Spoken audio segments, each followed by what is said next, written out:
So, our very first episode here, I don't know if I told you the name yet, the Fresh Press Podcast. Fresh Press Podcast. By Juicing.Systems. Season 1, Episode 0. Episode 0. We have Nathan, how do you pronounce your name? Riddell? Riddell. Yeah. Riddell. What's your title? Sales Manager? Sales, yeah. Sells everything at Juicing.Systems. I know that you didn't grow up in this area. Where were you growing up? I grew up in small town Manitoba. Okay. So I grew up on a grain farm.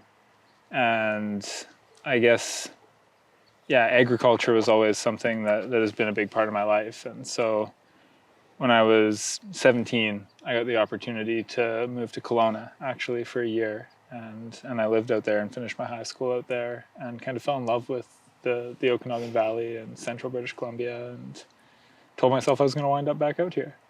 Well, what was the first impression? Like, what was the difference from when you grew up to come into the Okanagan Valley? I mean, the mountains. Yeah. Hugely. Like, where I grew up, it is as flat can get. We used to joke you could watch your dog run away for 5 days.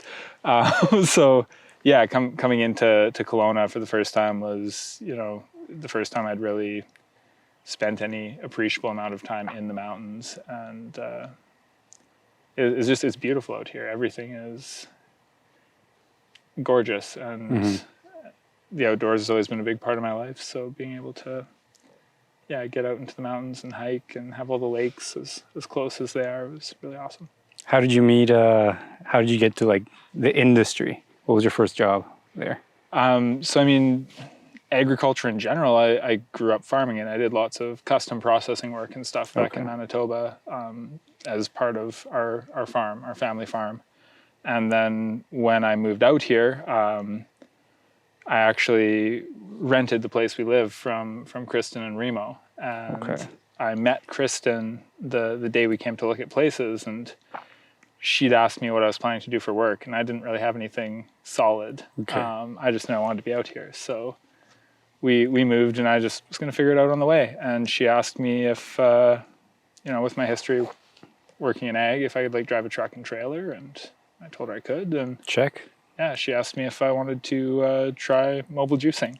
Okay. Which, to be honest, I did not picture what the mobile juicing trailer is when she asked me that question. Was it the same size and everything like there is right now? Yeah. That was the year they got the current trailer. It was the year that I came out here to work, and I was thinking much smaller. And I remember going down to Penticton, and we were set up at this packing house in the south end of the valley doing cherries, and just rocking up and seeing it was wild.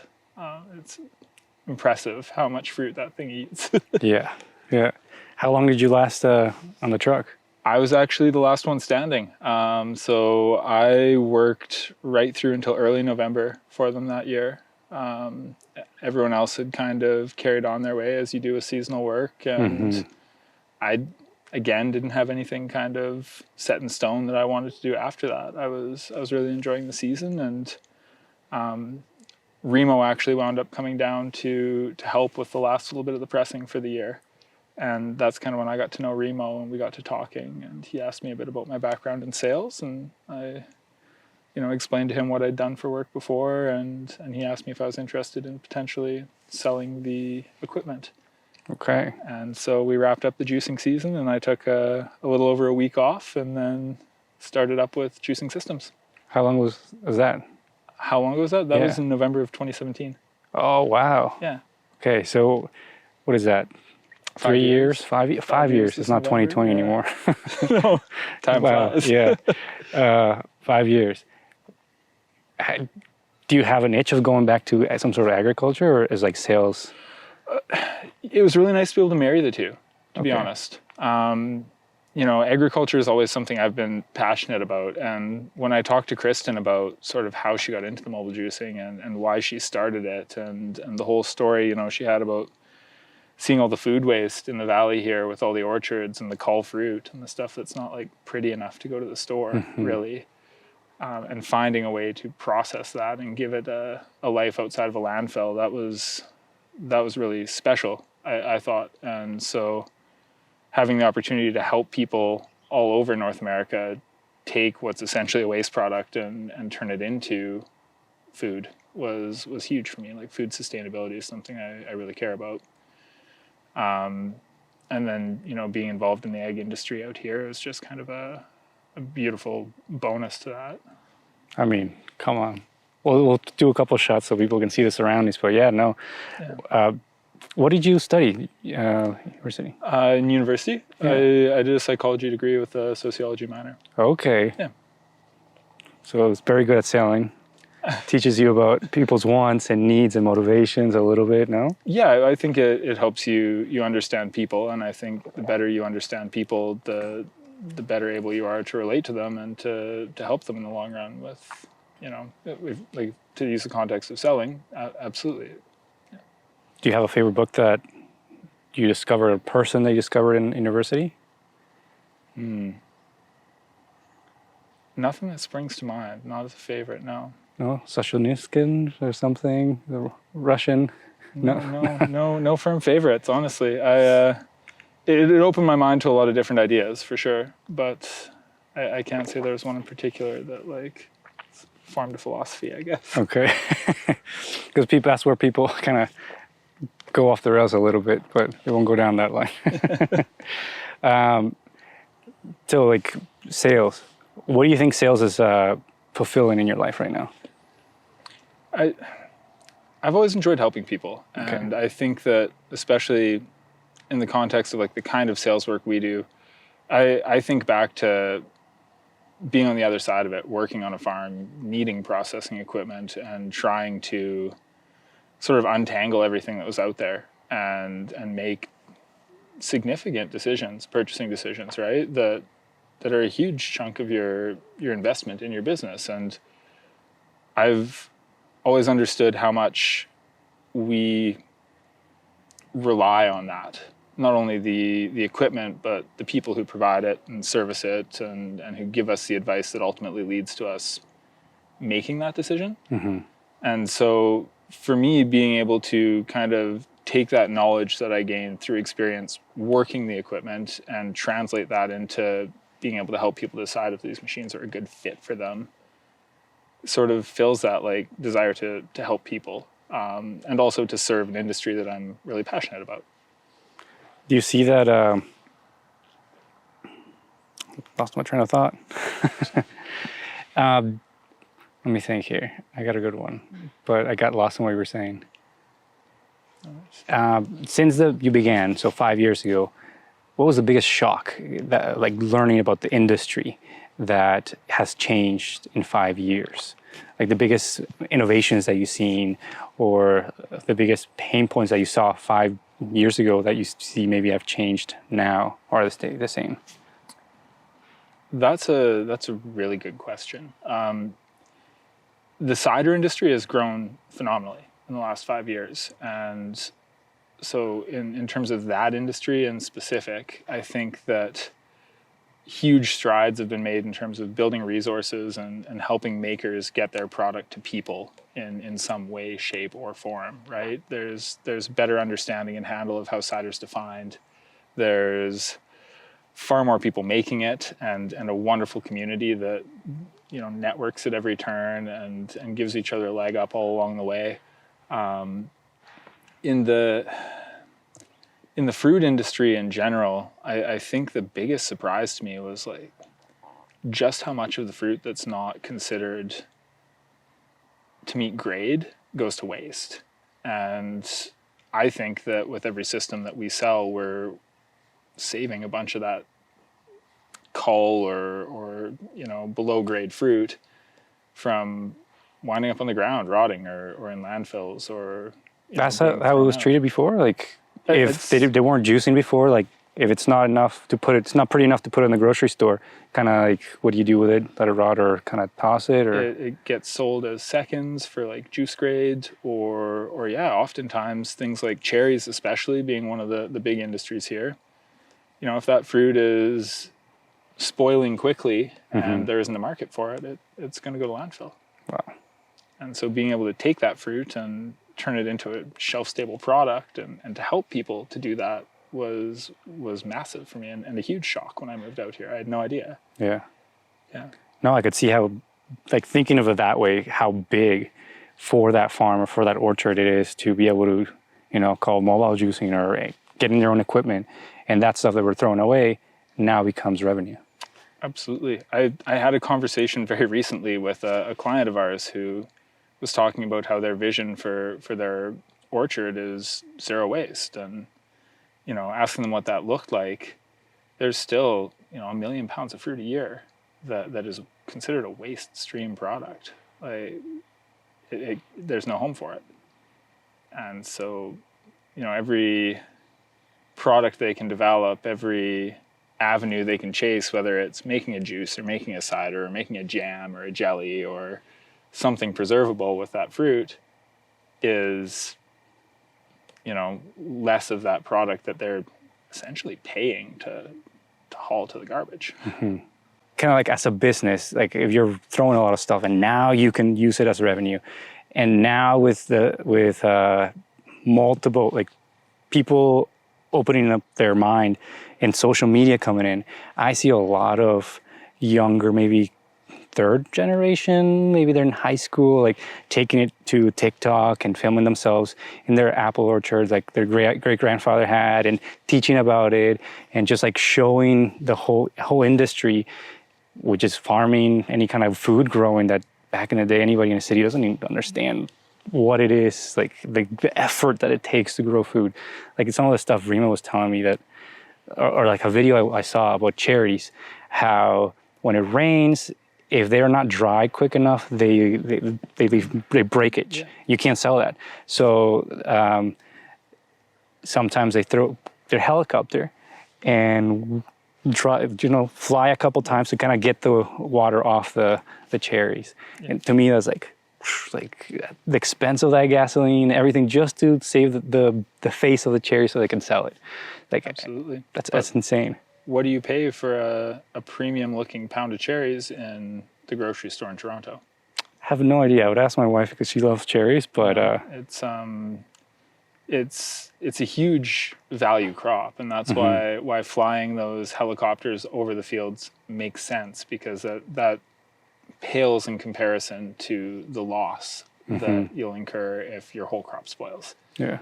And then you're racing a clock, because once that skin on the cherry breaks, it's a matter of days, maybe weeks, but usually days before those cherries are on their way to being spoiled. And so even to make juice out of something like that, you then have to be able to get it off the field and processed very quickly.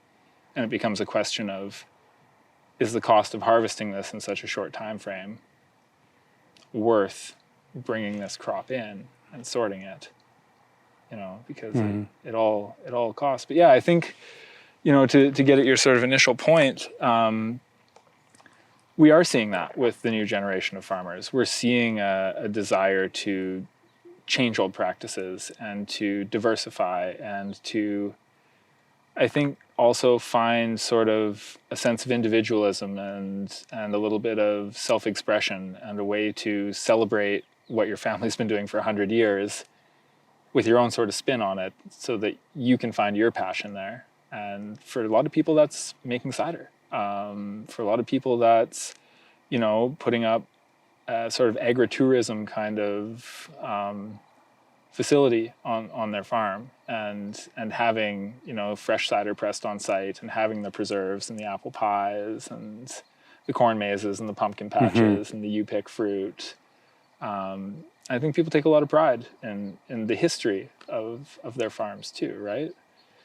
I see it a lot with East Coast clients who, some of those farms have been there for 130 years, and they're the fifth or sixth generation of people to be on it. That's crazy, because I don't know. I grew up in a rural area where it's like a lot more farming, like corn, pigs, maybe chickens, and I'm starting to think I'm around that age where, like, you go to Facebook to see what little high school people were doing and where did they stay or didn't go. Mm-hmm. And most of the people that I knew that their parents had a farm, some sort of farm, are just let's say like 70% stayed but didn't continue on the farm. Didn't stay there working, maybe as a engineer on it was a refinery, oil refinery nearby that town. So they're working for that company, but not really staying and continuing the farm. Do you see a lot of like younger generations, upcoming generations, not continuing and staying in there? Yeah, there's certainly a movement away from it. I mean, to use my own sort of experience, I guess, if you stay with the farm and you say, this is what I'm going to do, you marry the farm. That is, it's not a job, it's a lifestyle, right? Your life is dictated by the trees or the plants or the animals that you care for. When you need to be there, you have to be there. It doesn't matter what else is going on in your life or the world. It's about taking care of and nurturing that thing that you've worked the rest of the year to get to that point. And so it's demanding and admirable for the people who stay. There's also sort of the question of scale, right? What used to work for our parents or our grandparents isn't really a big enough farm in a lot of ways and in a lot of senses without diversifying in some way to pay the bills. And so you look at, things like the price of a pound of apples. It has not increased with the cost of living. So those same trees your grandpa planted that make the same number of apples now don't make enough apples for you to sell to pay all your bills. Because everything else has gotten more expensive. Yeah. So you need to either be able to acquire more land, trees, property, or you need to find more value in that product that you're producing. And that's where I think a lot of that diversification I was talking about a little earlier comes into play. People are looking for new revenue streams and ways to cut waste and do more with what they have. But if you look at, where I come from in grain farming, farms are 5 times the size that they were when I started farming with my dad, never mind when my dad started farming. And you have to farm that much land just to make the same sort of revenue at the end of the day. Yeah. And that's where you see the, like I say, like juicing for the fruit orchards. And do we see a lot of people coming in where first-time juicers, or maybe they tried it a couple times and now they're looking to scale something that a machine that can actually, it's not so much effort? What are the main people coming into juicing? New people coming into juicing? Yeah, I mean, so there's lots of people who are reaching out to us who want to start making cider. They've got some fruit trees, they sell their fruit for the fresh market, but they'd also like to be able to offer something else from their farm, whether that's apple butters or whether that's jams and jellies or whether that's juice. That's definitely a chunk of the market. There's a lot of people who've been making sweet cider for a very long time with smaller or more dated equipment, and they're ready to replace it, and they want something that's going to be continuous. It's not going to be this batch process that they used to do. It's going to give them room to scale. It's going to let them press maybe more juice than they even need to use and open up some opportunities for their neighbors to come and have their fruit pressed as well. So I'd say, at the scale of equipment we sell, that's where a lot of our people are they're stepping up from an older press. And then, we have some people that are just wholly new to the juice making game too, that are, getting into cold press juicing or wanting to kind of scale that up to a commercial level and looking for equipment there too. Is there anything that I'll let you drink your water? Anything that you're excited about in the industry that's coming up? It's all really exciting to me.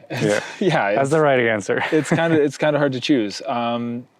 It's all really exciting to me. Yeah. Okay, we'll stick to that one. I don't know if there's anything in particular that jumps out. Any favorite moments that you've had in the past 5 years helping a client? Yeah, absolutely.